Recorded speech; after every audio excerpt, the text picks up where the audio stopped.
Well, welcome back, Liv. How you doing? Welcome to my first rodeo. Yeah, I'm Liv. I'm Mike, and welcome to the show that asks the question, what's so bad about your first rodeo? We bring on Yes. exciting people who tell us about the first time they did things. So many shows and interview formats talk about the pinnacle of someone's career. Not us. We don't take the traditional path. We talk about first times and what we can learn from that, don't we? Yes, we do. So what you been up to? Well, today is a Monday, right? Today is Monday. Okay. My mom left today on a Monday. Okay. She Yeah. was visiting. Yeah, she was visiting. I had her at my house for a week, Uh-huh. so that was fun. She's my best friend. We always have a great time together. I sense a butt's coming. So I have a little game for us. Okay, let's It's do called, my mom calls it constructive criticism Got it. of my house. Your house, got it. So I'm going to tell you some things that my mom noticed Uh-huh. that she did not like that me and Weston did, or our house, and you're going to either be Team Liv or Right. Team Mom. Okay, what's Mom's first name? Sue. Okay, Liv or Sue. Okay, Okay, ready? I'm ready. We leave shoes around the house. Oh, totally Team Sue if she's anti-shoe around the house. I'm shoes in the mudroom, and if it's a nice pair of shoes, you can put them in your closet, but don't wear them to your closet. You carry them to your closet. Totally Team Sue on that one. Why would you want to leave shoes? Are the dirtiest things in the world. You ever been in like a boys' Because- bathroom and see what they do in bathrooms? and Because shoes? there's different purposes. By the back door, I like to Uh-huh. have my flip flops. By the couch, I like to have my slippers. By my Okay. bed, I like to have another pair of slippers. Oh yeah, I'll go Team Live for indoor shoes. I have house shoes that Oh, no. only get worn in the house. My shoes go everywhere. Okay, next one. Okay, totally Team Sue. We don't clean up our coffee pot until the next morning. Like when you're ready to make coffee again? Yeah. Yeah, I mean, ideally I'm Team Sue. However, I have started since I've been a bachelor and just me and my daughter living here. I've got my sink. It's one of those divided in the middle sinks. I will fill the one half up with soap and water. And so there are things that I don't regularly put in the dishwasher, like the coffee pot. Mhm. In the morning after I drink my coffee, I will leave it soaking in the soapy water. Last thing I do before I go to bed. Okay, is, so we just do it rinse differently. I just leave the coffee in there till the next day. No, that's gross. And then you're making the brown stain. That's just wrong. Okay. Are you ready for the next one? Are they all kind of fall down to being neat and not neat? They're not like decorating things? I'm going on. I wash all my clothes together. I don't separate colors, whites. They all just go into the same thing. Yeah, no, I separate. I bleach the whites. And So you're Team Sue. yeah. So I I'm am Team Sue on that 0 one. for 3 right now. Yeah. Well, but in Okay. fairness, I mean, Sue and I are probably closer in age than you and I are. I don't know. Okay, ready for the next one? I am. I use black garbage bags instead of brown paper bags to bag leaves in my yard. Oh, yeah. I don't have an opinion on that one. I don't really bag leaves. One's disposable, one's not. Oh, so that's an environment thing, huh? Yeah, she was like, your garbage man picks up the black bags for yard waste. I was like, yeah. Yeah, on the rare occasion where I would have any yard waste, it would either go into the can that in this neighborhood they pick up the can, or it would go in the black bag. So I'm going to give 1 point to Team Live on that one. Yeah. Okay. Next one. Besides, you'd have to use a lot of paper bags to fill them I up know. with leaves. When I say we, Weston and I interchange cars between each other. That's interesting. He thought that was I don't odd. have someone with whom to trade cars. When I was married, we did trade cars. I have no problem with it. My father, who was a mechanic, aircraft, but auto before that, swore that that cars get used to people, and if you change, things are going to break in the car. So Okay. I grew up under that oppressive environment, and in opposition to that, I will share cars with you if you'd like. Okay, next one. Weston and I wear each other's t-shirts. Uh, But I buy all my t-shirts in the size large anyway. Yeah, why would that's something no other human being should have an opinion on? First off, Because she doesn't want, she wouldn't want my dad wearing her t-shirts. well then she shouldn't let your dad wear her T-shirts. I don't know. I think it's sweet. Aw, me too. I think it's nice So to. Team Liv? Now, does he wear your T-shirts? Yeah. Huh. Because they're all large. Like, we always buy large t-shirts, so we'll Uh, just randomly. You just have one set of T-shirts. Yeah. Yeah, I It's mean, like I a like co- my girlfriend wearing my shirts. It's I a think it's communal nice. t-shirt. But I don't think I'd want to wear a shirt that was only hers. That'd be, like I wouldn't want to wear a woman's shirt. Okay, so Teamy, good for me. Yeah, we'll give you that one. I think I'm Okay. coming. You're getting a comeback. Is Really, that 3-3? I think I'm gonna lose this next one. Okay. We let our cat go anywhere in the house, counters, eat out of our bowls with us. You see, I would. Is Whatever there the cat anybody who wants. just doesn't let cats in the house? Because I'd be on that team. Our cat's indoor and outdoor. Keep that in Yeah, mind. yeah, But we yeah. let it anywhere it wants to go. Yeah. Like if no. I'm eating a bowl of something and it wants a Oh, bite, come on. They it can have lick a their bite. butts and other things, and then you're gonna put them where you. I don't like hairbrushes on my counter. I don't like socks, Oh, that's clean another or one. otherwise. So No. that's Team Mom. The No. next one is we leave our mail on the counter for weeks on end. Well, I definitely wouldn't want to do that from an organizational standpoint, but So your Team Sue. nothing dirty should go near clean things. It's Hmm. just logic. The last one, we leave laundry in the washer for days. Laundry in the washer for days, like Wow. dirty, clean, what? It's clean, but we forget to take it out. So then we'll just run like a fast cycle after a few days and then consider it clean. Yeah, I'm going to be against it no matter what, but I do want to dig a little deeper. Do you leave it in the wash, wet and getting moldy? Yeah. Oh, No, that's horrible. so we leave it in the wash, but then because we forget about it. It doesn't dry perfectly in the wash. So now you've got stinky, moldy clothes you got to run through the wash again. And then leaving them in the dryer is no better because you're going to have to fold them up again. No, that's. I mean, I've been in that season of life when I had little kids where I was lucky to find clean clothes because we were so busy. But now that I'm a bachelor with just one kid, everything goes in the wash, in the dryer, totally folded before I go to bed. Wow. Well, okay. I think I lost that game. So, Okay. Mom, you're listening. Congratulations. Yay, Sue. Yeah, we're in different seasons of life. Maybe I'll be better. Follow up will be. I mean, that's a lot of stuff for your mom to criticize in 1 week. Did she just actually give you a list? Did she roll her eyes? How did she express herself? She'll just be like, Weston's wearing your t-shirt. And I'll be like, yeah, we wear each other's t-shirts. Right. And then she won't say anything.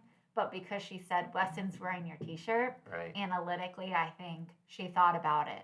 Right. Or she'll be like, wow, these... She has opinions on a lot Or of she'll things. be like, wow, these W-2s have been here for a long time. And I'm like, yeah, because I need to do my taxes. And if I put them away, I won't do my taxes. Maybe she was just making conversation and you were unnecessarily defensive. I like Sue. I do. I mean, between your mom and her, your dad's got the creepy Ring camera obsession, but your mom, I like her. She seems like a neat person, literally and My figuratively. dad is our biggest fan. Our show? Oh, Yeah, all right. All right. yeah. What's Dad's first name? Mike. Oh, I love him already. He is our biggest. Yeah, Mike. He's a good guy. So, Liv, I know we need to get to our guest in a minute, but obviously we do this for fun. We do this for our listeners. We do it to give a platform for our viewers, but and for our guests. I don't know about you, but I want to get rich. You want to get rich? Yeah. Yeah. So we're gonna need some sponsors. I got to be honest. But I was thinking about it, and I think we need to demonstrate for them that we know how to pimp out a product. Totally. So, Liv, I was going to just spontaneously give you an opportunity. Tell me about a product, and I'm going to give our potential sponsors Okay. an example of Okay. just the quality of just on-air, organic, natural endorsements we can give them. You got an idea of a product that, may be interested in paying us to be a Yes. sponsor on our show. Yes, I do have a great idea. Okay, what you got? They are sunglasses, Uh-huh.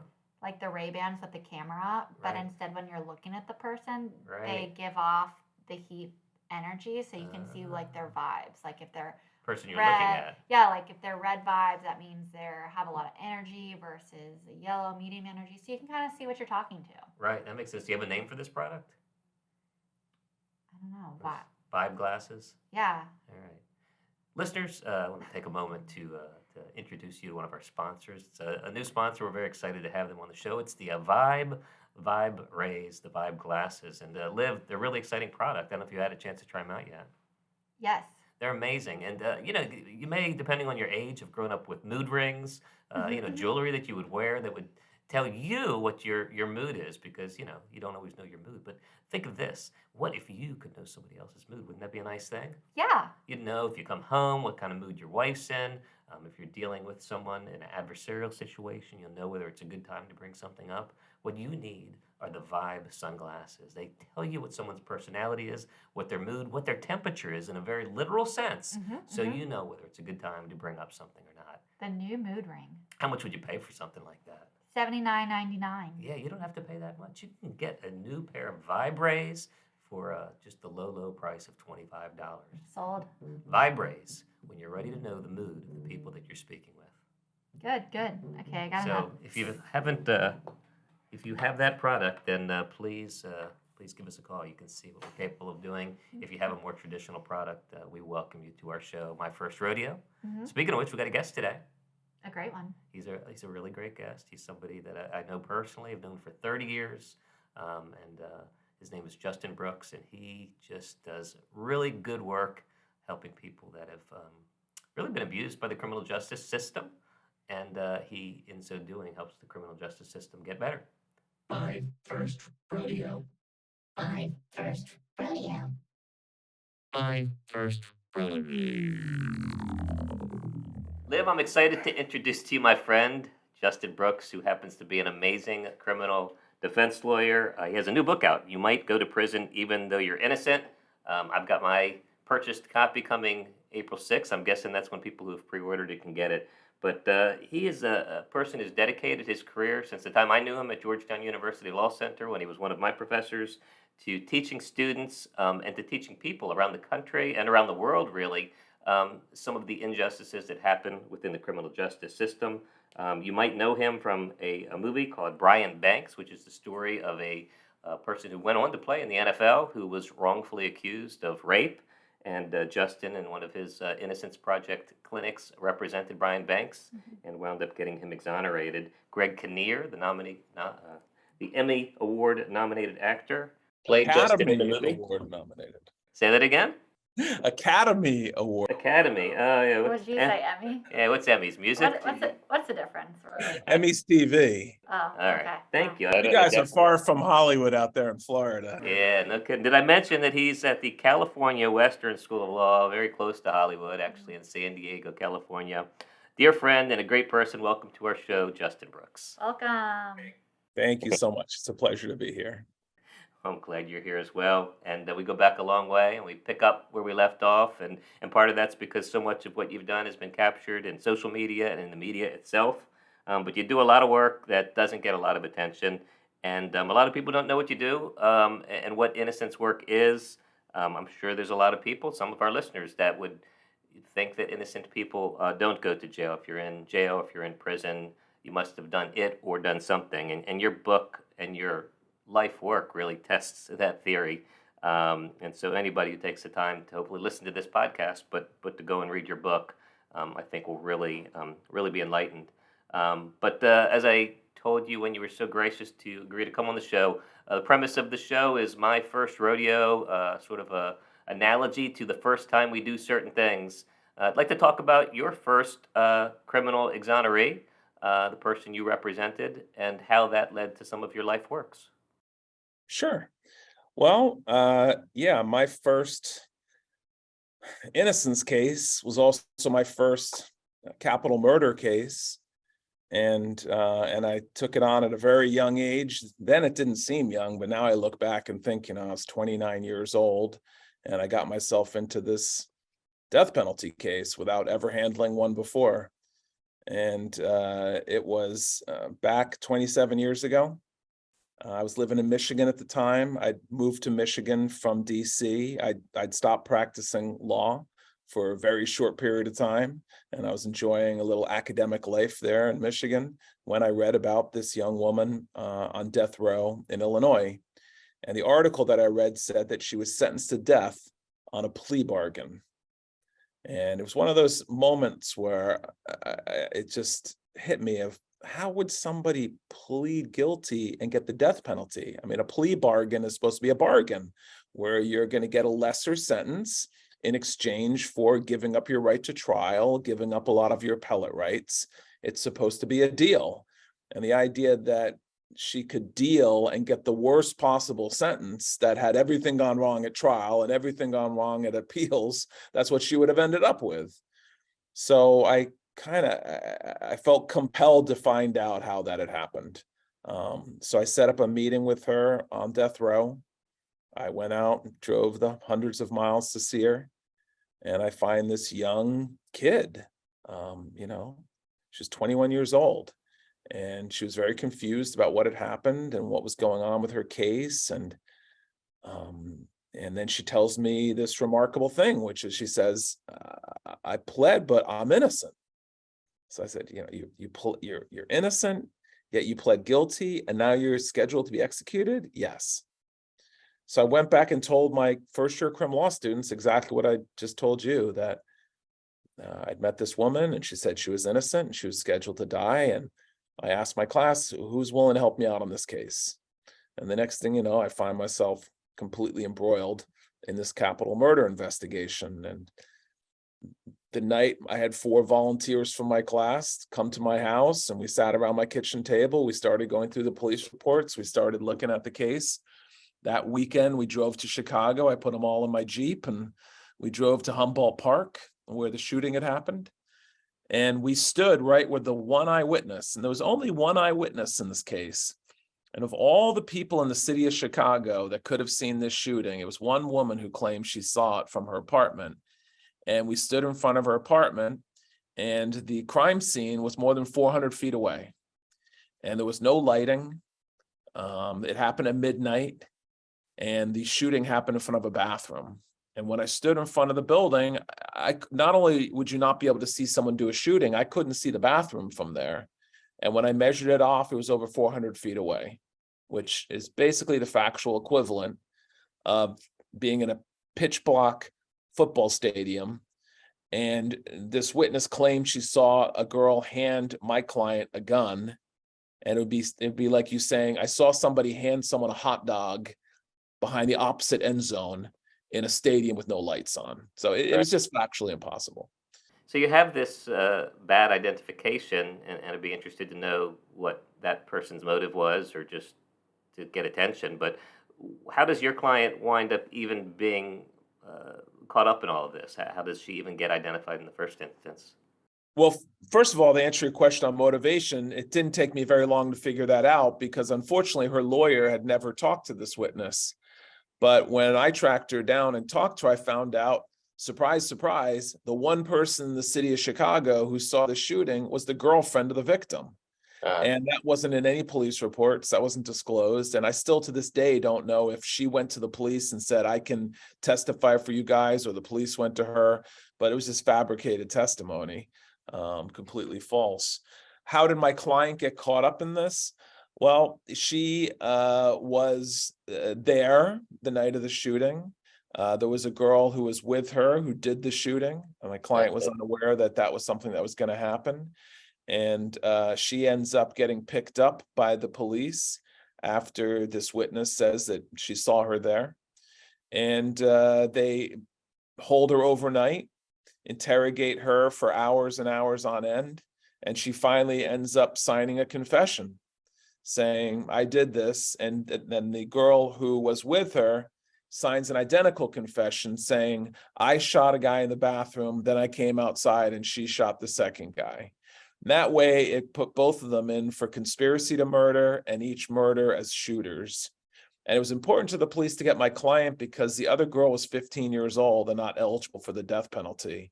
But my client was 21 and she ends up getting the death penalty.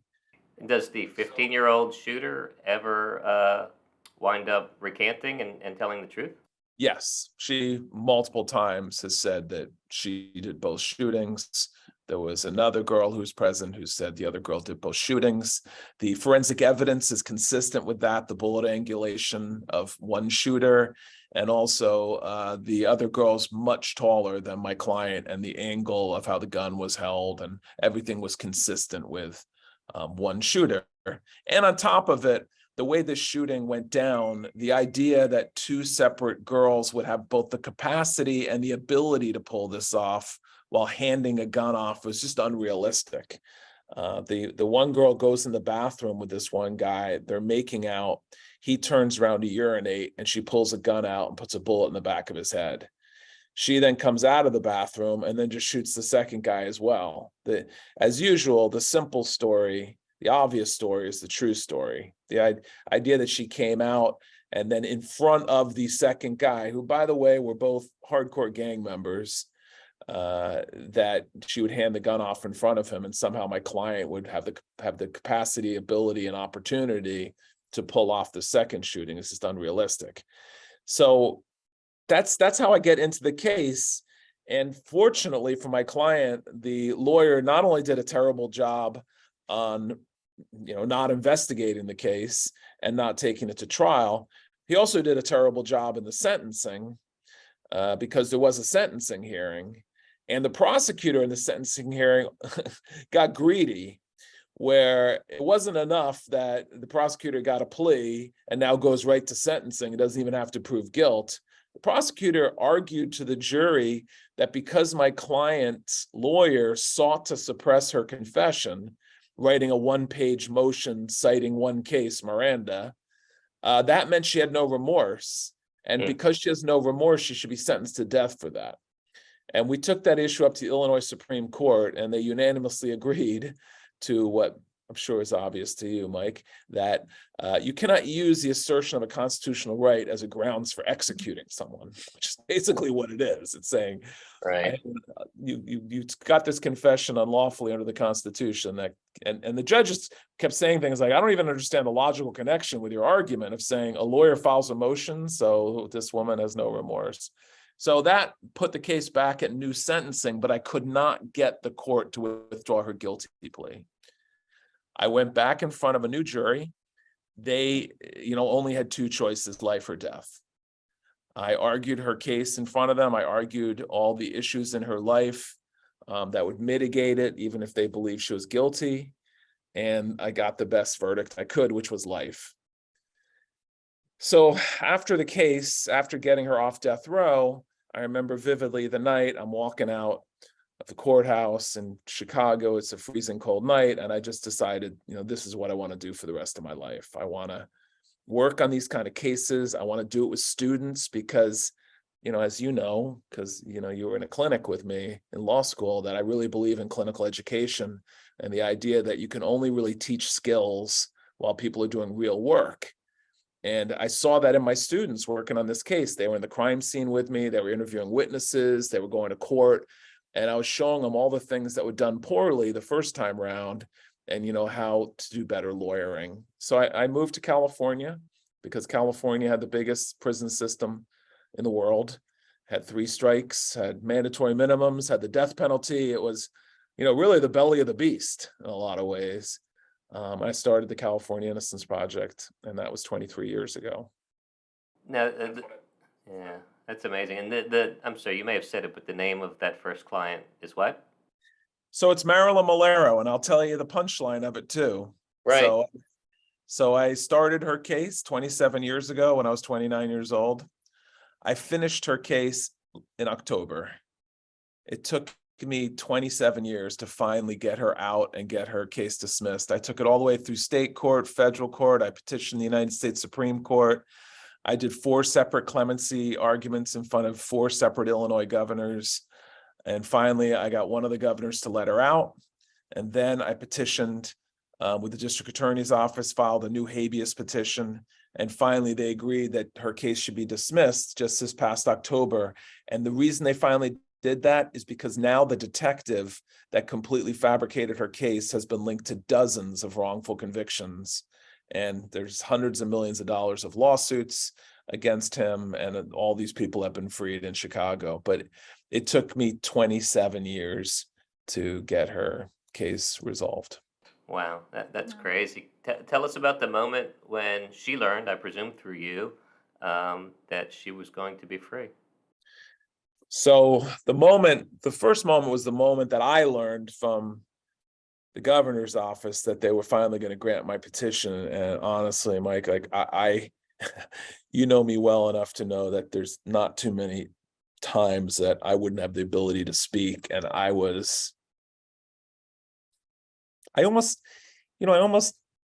didn't know who I was if I wasn't working on that case. That's how it kind of felt. It felt like, I mean, I was a kid lawyer when I started it. And it's just, I don't know, I was speechless. I remember going and finding Heidi, my wife, and just totally breaking down about it. That's amazing. That's when I realized it had been hanging over me for so long. Yeah. So to this date, how many people have you exonerated? So now it's been 38. that I've been able to walk out of prison over the last 23 years. Do you keep in touch with them after you exonerate them? All of them. Yeah. It's so personal, this work. It's so not like trial work. For a while, I was a trial lawyer doing criminal defense work. My son's actually San Diego's newest public defender. And he told me yesterday he had 11 hearings. And so when you're doing trial work, there's so many cases, it moves so fast. But these cases are so different. They become so personal. You get to know their family, their friends. It's year in, year out. And then when you get them out, you want to make sure they're okay. And they're not, by and large. They've never been on a computer before. They don't know how to use a smartphone. They don't know how to, they've got to sign up for benefits. It's a whole new world they're coming into. One of my clients, Mike Hanline, he was in prison 36 years. And he just doesn't, it's so hard for him to comprehend this world. He was an auto mechanic when he went to prison, and then he gets out and he said, these are all computers. I keep looking at cars. I don't even understand them. Right. And so now he's got a shop where he works on classic motorcycles because, that's what he can do. So yeah, me and my staff, of course, we all stay very, very close with our clients. And Mike, I'm sure you see that through my social media where I'm constantly talking about them and their lives. And, today was one of my clients' birthdays, and I officiated her wedding to her girlfriend when she got out of prison. And I've done about 20 weddings now that I've officiated. So it's very personal. Yeah, I was at Justin's house, not even a planned visit. I was out there for a bar meeting, and he had me out to his house in San Diego, and Uriah was there, one of Justin's clients, who's doing incredibly. And lest people think that you think everyone in prison is innocent. I mean, how many cases do you all look at for the ones that you ultimately take? Thousands. Every year we look at a minimum of 2,000 cases. And yeah, I mean, I always say there's two naive positions. One naive position is that everyone in prison is guilty. The other is that everyone in prison is innocent. The reality is that most people in prison are guilty. Most people who get convicted in our system are guilty. Most people who plead out are guilty. So the question is, though, beyond most, what percentage is it who are innocent? Because we now know definitively that we've now documented more than 3,000 cases of wrongful conviction in the United States, that there are innocent people in the system. So twice a week, my lawyers and law students do presentations on cases. I have the awful Caesar-like power of thumbs up or thumbs down. And most of the time it's thumbs down. And sometimes it's because I just don't believe they're innocent. Other times it's, they might be innocent, but we're never going to be able to prove it. And the classic example is I've never won a drug case in the United States. I won one in Nicaragua, and that's because my client had no drugs. It was just a total setup by the police. But in the United States, there's only two elements to a drug case. You have drugs and you have drugs. And if the jury believed you knew there were drugs in that car, even if the drugs were in your friend's backpack and you just happened to be riding along, I can't do anything with that case. And so the overwhelming majority of cases we look at, we can't do anything with. But we look for the ones where we believe okay, this is one where there possibly could be evidence that could prove innocence. And if that's true, it gets assigned to a law student to start digging into it. It gets assigned to a supervising attorney to work on it with them. And we work these cases until we either close them because we can't get anywhere, or we litigate them. And it goes from thousands to hundreds that get into some kind of investigation to tens that get into serious litigation. And hopefully if I have a good year, I walk 2 or 3 people out of prison.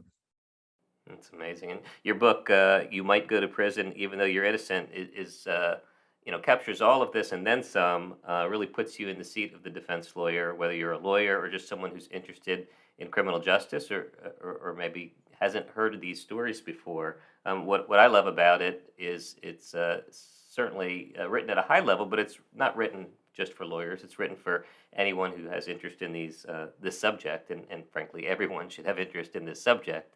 Tell us about your approach in writing this book. Yeah, thank you. So, The title really set the tone for it. You might go to prison even though you're innocent. After decades of seeing the cynicism around innocence, it's been frustrating. In the old days, we had some cases like Reuben Hurricane Carter and some, made famous by Bob Dylan and some cases like that. But DNA just was a game changer, where all of a sudden DNA put a mirror on the system and we started finding lots of innocent people in prison. But I still think there's a first of all, there's a psychology that people don't want to believe there are innocent people in prison, because that means you might be in prison someday and be innocent. And in fact, I so believe that, by the way, I talk about this in the book. I have a plan for my first day in prison if it happens to me. And I can't think like, oh, it could never happen to me. It might. And, my plan is first day on the yard, I go up to all the gang leaders and I say, I'm going to be your lawyer, your lawyer, your lawyer, and your lawyer, and just keep the rest of these guys off me. I'll be in the law library working hard for you. That seems a much safer approach than beating up the biggest guy in jail. It's a much better option for me for sure. This stage of your life. That's the whole idea of the book is that, and I break it down into 10 chapters that are different reasons that I've seen that people have been wrongfully convicted, and most of them are things you can't do anything about. Like the leading cause of wrongful conviction in the United States is bad identifications. And so that chapter is called "You Look Like Other People in the World," because it's as simple as that. You might look like somebody who committed a crime, and due to the way our procedures are done and all the fallibilities of human memory, you might get selected. Yeah. Another chapter is called "You Don't Like Being Kept Up All Night and Being Yelled At," because we've seen false confessions come after 12, 13, 14 hours of interrogations. So I wrote the book in a language, I wanted it to be a beach read that anyone could read and anyone could understand ultimately how easy it is to be wrongfully convicted in the United States, because I think it's a difficult thing for people to accept. It is, and I think Liv will be particularly interested. She loves these true crime stories, and America's fallen in love with those stories in a mostly not so good way, but at least it gets people paying attention to the criminal justice system. But what's interesting is, and we were talking about it before we went on air here, that so often being related to someone, mostly romantically, but not always, is what frankly causes someone to commit a crime, but it also makes you more likely to be a suspect. And you have a chapter on that in your book. Yeah, I've seen it so many times. If you're in a relationship with somebody and you come home and you find them dead, if they can't find the person who committed that, you're going to be a suspect for sure. And there's a number of reasons for it. It starts with the first reason that most homicides are committed by loved ones. Right. That is actually a reality in our system, that you have, when you're not talking about these street homicides that are clearly not related to domestic violence, but there's a lot of domestic violence homicides in the US. It's a good starting point, right? I mean, for law enforcement, it's not a bad starting point. Exactly. So if it's not like, oh, obviously this isn't the spouse, which there can be certain facts that could indicate clearly it's not them, like you're in Bermuda at the time of the crime, it happens in Pennsylvania. But Right. if you have opportunity, Yeah. the problem is they always can find motive. And DNA. Yeah, well, you'll be on the scene. Like, what, you come home and find your wife dead. They've already got you on the scene. Right. Okay. You're probably touching the body. And then that's opportunity. Yeah. So, and now what's the motive? Well, first of all, I've seen so many times, there's always some stupid friend who wants to step into the drama, who'll say like, well, she told me there were problems in the relationship, or anything will be amplified that could have been a potential issue. And there's not too many marriages that don't have some issue going on. Sure. And I've just with my own practice, multiple times I've represented people who are wrongfully convicted of killing their partners. It's as simple as that. Yeah, it's always like the friend that's like, I never thought he would do it, but now that I think about it, Right, his eyes. I never liked his eyes. he didn't get her the Sprite, he got her the Fanta. That just might be it. So the takeaway, obviously your book is not a how to not go to prison, although there's certainly some wisdom in there. It's really just a sensitization to the fact that there are innocent people in prison, and some people are more likely to be innocent, particularly from a race standpoint, and otherwise the data supports it. Your book backs that up. But any of us are have this opportunity. Anybody we love has this opportunity. Our children have this challenge. Um, I see your book as more a call to justice reform. How do you see it? What's the takeaway you would like to see readers take? Yeah, no, you're exactly right. And I tried to, within each chapter, talk about things we could do to make it better. With bad identifications, there's lots of reforms we can do. We just got a bill passed in California that, got rid of six-pack photo arrays, kept police officers out of the procedure who know who the suspect is, did a lot of things to improve the quality of identifications, which, by the way, gets more bad guys. That's why Right. I'm always surprised when people oppose these reforms, because it's not just about it's not a defense issue that you want to do your identification procedures as accurately as possible. And then things like videotaping interrogations, so we know exactly what happened in that room, and the jury can weigh that against the evidence that's obtained. But the hardest chapter in the book to write was the final chapter about race and poverty, because it's so hard to remedy. And every time attempts are made to remedy it, they get thwarted, particularly on the poverty side. We've been trying to do bail reform around the country, which the idea of bail is basically you stay in prison if you're poor, you get out if you've got money. And then with race. Well, and back to that for a second. So you plea because you want to get out of jail, and now you've got a criminal felony record for the rest of your life, right?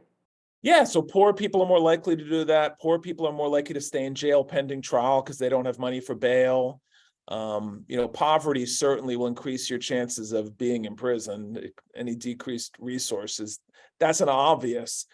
Race is the harder one, because unlike bad identifications, false confessions, all the things I talk about in the book, I can go into a courtroom and say, Your Honor, my client was convicted because of a bad ID. My client was convicted because of bad science. My client was convicted because this stuff is false. But it's so much harder to point to my client was convicted because my client's Black. Mm-hmm. Now, because that's not as obvious as it used to be.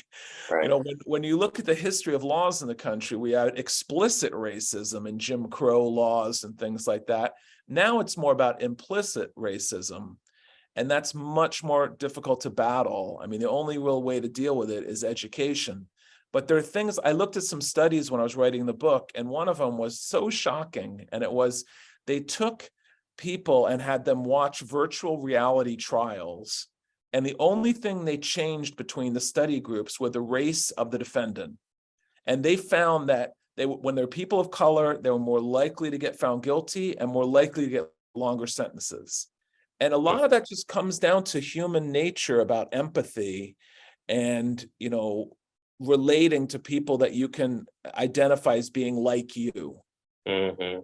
And that sort of bias, I mean, just for example, if you wake up in the morning and you hear there's an earthquake in India and you've never been to India, you don't know anybody in India, and it says 1,000 people died, you're going to be more jolted by news if you heard an earthquake happened in Florida and 1,000 people died, even if you don't know anybody who died in it, because your empathy for that and relating to that makes it more powerful to you. And when you lived in DC, and when I lived in DC, I remember how in the Washington Post, and that was at the time, DC was like the murder capital of the world, and there was a murder every day. And every day a young Black kid got killed in Southeast DC. And every day in the Washington Post, which is put out there as one of the most liberal papers in the country, that news story would be in the Metro section. And whenever a white person died, it would be on the front page. And that difference in our system of how it treats victims is just so apparent to anyone who pays attention to it. Like, I don't remember her name, but there was a woman who went missing in Florida who then ended up dead, and it became... What day of the week was it, Justin? Are you talking about Gabby Petito? There was one last year that became a national news story, and I'm sitting in California going, why in California am I reading about this white woman who went missing in Florida? And then there's the whole story about it. She was with her boyfriend and they were camping and her body's found. Gabby Petito? Yes. Yeah. Why is that a national news story, right? Like, why is there that kind of focus on just a person who got killed in Florida? Well, they found like 4 people after they looked for her.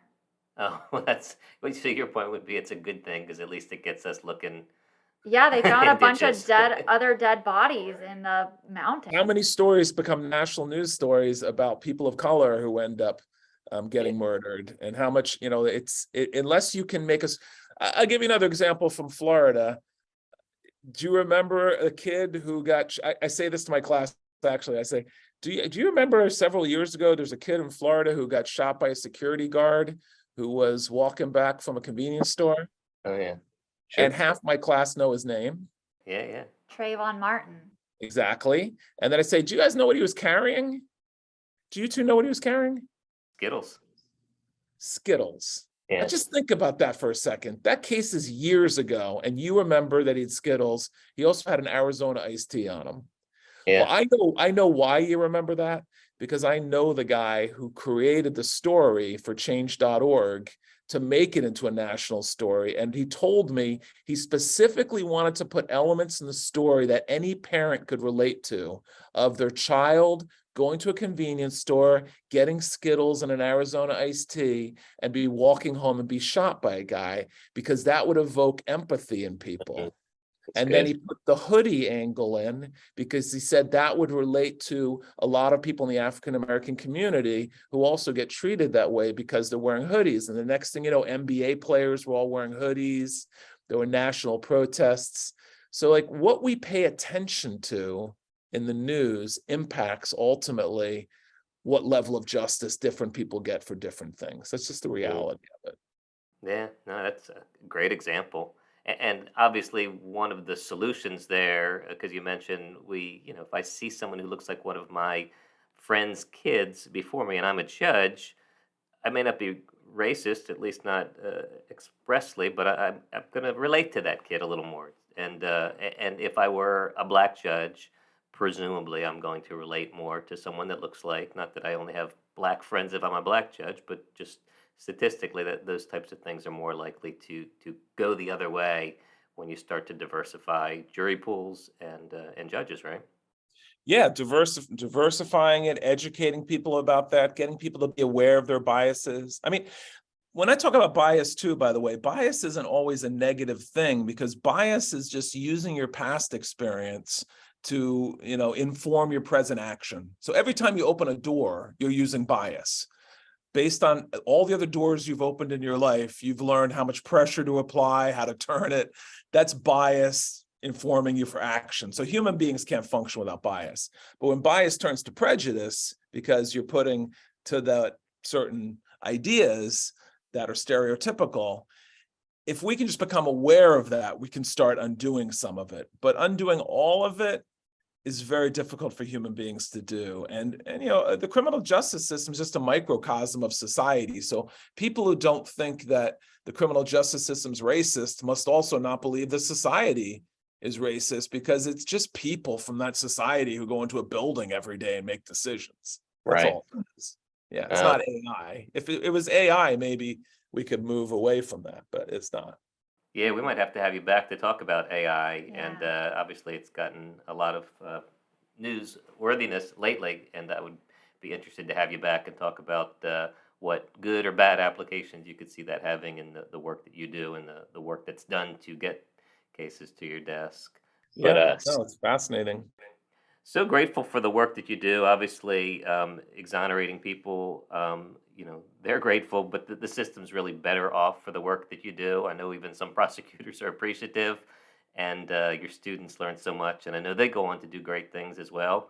And the work that I did with you, which wasn't innocence work, but it certainly had a social impact. It's some of the most worthwhile work that I've done in my legal career, if you count law school as part of your legal career. So thanks for all that you've done for me, and thanks for all that you do generally. My pleasure. And thank you for being such an awesome student at Georgetown. Weren't you number one in your class or something? Do I remember that accurately? I may have told you that. No, I was up there. I was up there. I surprised a lot of people coming from little old Jacksonville University, but I did all right. Small town kid did good. And then you said you were going to talk about music because we were in a band together. yeah, we do need to get that on there. So Justin, let's talk about empathy. If you want to know Justin, he not only he's talented in a lot of ways. He grew up playing guitar and singing in the subways of England. I guess the what do they call the tunnel there? Tube. the tube, and you were a busker. Is that the terminology? Correct. And by the time I met Justin, he was not only my coolest professor, but I guess they were looking for a drummer. And so my drum set was at a friend of his house all through law school. We had a band. You remember the name? A dog called Colin. A dog called Colin. Yeah. So Wow. we had some originals that Justin had written, and then we played a lot of Elvis Costello, as I recall. Yes, I love Elvis Costello still. I do as well. I've become more of a fan since then. But you go in and at least you used to go in and play in the prisons from time to time to entertain the prisoners. I played a couple times with you. We did some jailhouse rocking. Yep. I have a picture on my wall in my office of it, and I say, "Who?" It's just all young black men in that band, and then one white guy standing out front with a tie on, with a harmonica in his hand. I said, once you've played that audience, there's no tougher audience than getting up in front of Lorton Prison with a white guy with a harmonica in your hand. Toughest audience was getting through the security with music equipment. That's true too. But no, absolutely fun stuff. You are a Renaissance man in every way. Tell our listeners how they can get a hold of your amazing book. Sure. So it's You Might Go to Prison Even Though You're Innocent. You can find it on Amazon.com. You can go to my website that just went live, youmightgotoprison.com, and there's a lot of different options to buy the book there, and you can see more about the stories and videos of the cases that are in the book. So it's sort of a supplement to the book. And so, yeah, I'm real proud of it. It took me a couple years to write it, and it's kind of 30 years of ideas about criminal justice put down on a page. It's a great read. I've read it in the past few days, and I will read it again. I will give it to my son, who is starting law school in the fall, like yours did as well, who wants to be a public defender. So he's excited about that work, and I've already introduced him to your counterpart at the Florida Innocence Project. Excellent. I love hearing that. Yeah, man. Thanks for your inspiration, and thanks for making time for us. We really appreciate it. My pleasure. Absolutely. My first rodeo. My first rodeo. My first rodeo. Well, he was great, wasn't he? Yeah, he's very interesting. He is interesting. He's charming. He's decent looking for a professor. He's getting older, but man, he was one handsome dude in his day, and now he's a distinguished man who's just done such good work, and he really inspires these kids. One thing we didn't talk about is he travels all over the world, a lot of time in Mexico, working with students there and helping to make their criminal justice system better. And through their really, I mean, if our system's bad, their system's worse. Yeah. He finds ways to navigate and help those students and criminal defense lawyers navigate to get wrongfully accused people out of jail if they're still alive by the time they get to them. But really cool work. People should learn more about him. Yeah, definitely. And he's extremely intelligent. I mean, he was a professor at 28, 29. Yeah, that's crazy, isn't it? For a law professor, you guys, listeners probably don't know, but normally they're in their 60s, 70s, or early 80s. They're the most profound people in their profession. And for him to be a professor at such a young age, that just speaks volumes of how intelligent he really is at anything criminal. Yeah, and I don't follow the hierarchy of academia. I know he, at this point in his career, is very well regarded, Yeah. both in the criminal defense and the criminal justice side of things, and in academia. But he came in through the clinical side of things, which is sometimes a different path. As he described it, it's really the most impactful for the law students. Yeah. Even if it's not the traditional path of writing lofty law review articles and collecting a bunch of initials after your name and all that stuff. Yeah, he's changing the mind of young law students, which is super important, and his work's going to keep growing through them, and it's going to be great to see all the exonerated people that he lets out throughout the upcoming years as well. Yeah. He said absolutely. 33 so far, or 30, 38? I thought it was 38. 38, yeah. Yeah. Yeah, that's incredible. Yeah, he really does cool work. He does so many neat things.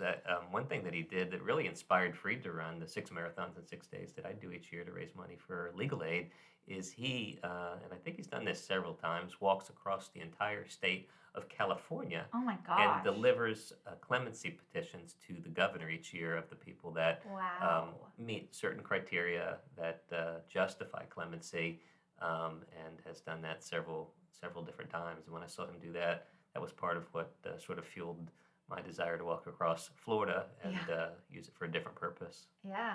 2 lawyers doing amazing things. Something like that. And you're one too, Liv. Yeah. You are.